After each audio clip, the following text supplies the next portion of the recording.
কিছুদিনের মধ্যেই তোমার পরীক্ষা, অথচ এখনও সিলেবাস শেষ হয়নি। বুকের ভেতর একটা অদ্ভুত চাপ, কেমন যেন শ্বাস আটকে যাচ্ছে। মনে হচ্ছে আমি কি পারবো, আমি কি পাশ করতে পারবো। সত্যি কথা বলতে কি তুমি শুধু না, এই প্রশ্নটা করেছে হাজারো হাজারো ছেলে মেয়ে। কেউ চুপচাপ বিছানায় শুয়ে, কেউ বইয়ের পাতায় চোখ রাখলেও মন রাখতে পারছে না। এই ভয়, এই দুশ্চিন্তা, এই কনফিডেন্স হারিয়ে ফেলা সবই স্বাভাবিক। কিন্তু প্রশ্ন, তুমি কি হাল ছেড়ে দেবে? এখানে কি থেমে যাবে?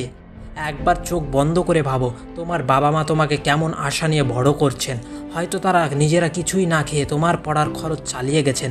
হয়তো সবার সামনে তোমার কথা গর্ব করে বলেছেন, আমার ছেলে একদিন মানুষ হবে। তুমি যদি এখন হাল ছেড়ে দাও, তাহলে তাদের চোখের দিকে তাকাবে কিভাবে? না ভাই, তুমি হাল ছেড়ে দেওয়ার মতো ছেলে না। তুমি সেই সন্তান যাকে দেখে বাবা মা বুক ভরে নিঃশ্বাস নেই। তুমি পারবে, হ্যাঁ তুমি পারবে। একদিন না একদিন তুমি ঠিকই পারবে।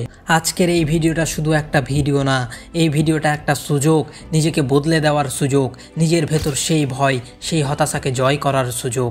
আজ আমি বলবো কিভাবে মাত্র 7 দিনে তুমি নিজেকে চেঞ্জ করে ফেলতে পারো, কিভাবে তুমি পরীক্ষায় নিজের সেরা ভার্সনটা দিতে পারো, কিভাবে তুমি বাবা মায়ের সেই আশা পূরণ করতে পারো যেটা তারা অনেক কষ্টে বুকে বেঁধে রেখেছে।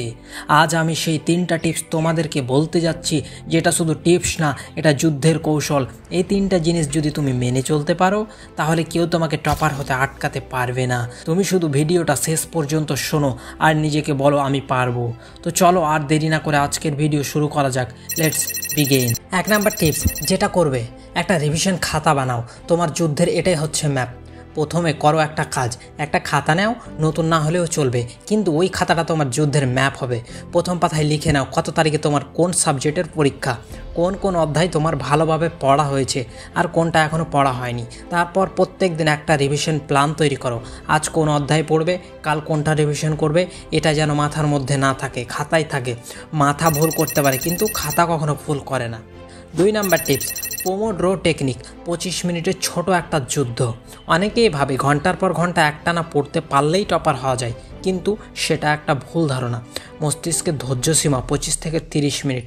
তাই একটা টাইমার সেট করো, 25 মিনিট পড়ো, তারপর 5 মিনিট বিশ্রাম নাও, দাঁড়িয়ে একটু হেঁটে নাও, চোখ বন্ধ করে শ্বাস নাও। তুমি যুদ্ধ করতে এসেছো, যুদ্ধ কখনো একটানা হয় না, হয় ভাগ ভাগ করে বা কৌশলে। 3 নাম্বার, যেটা ভুলে যাও সেটা বারবার লিখে প্র্যাকটিস করো। কলম চালাও, মন খুলে যাবে। অর্থাৎ শুধু চোখ দিয়ে দেখে পড়ে গেলেই হবে না, ভুলে যাওয়া স্বাভাবিক, কিন্তু তুমি যখন নিজের হাতে লিখো, মস্তিষ্ক অনেক বেশি স্মরণে রাখে। তুমি যে জিনিসটা বারবার ভুলে যাও না, সেটা আলাদা করে একটা পাতায় লিখে রাখো। যেমন ধরো গণিতে একটা থিওরি মনে থাকছে না, সেটা বারবার লিখো, রাফ কপি করো, অঙ্ক বারবার করে যাও। তুমি যখন লিখে ফেলো, তখন ভুলে যাওয়ার সম্ভাবনা অনেকটাই কমে যায়। এভাবে মেধাবীরাই পড়ে।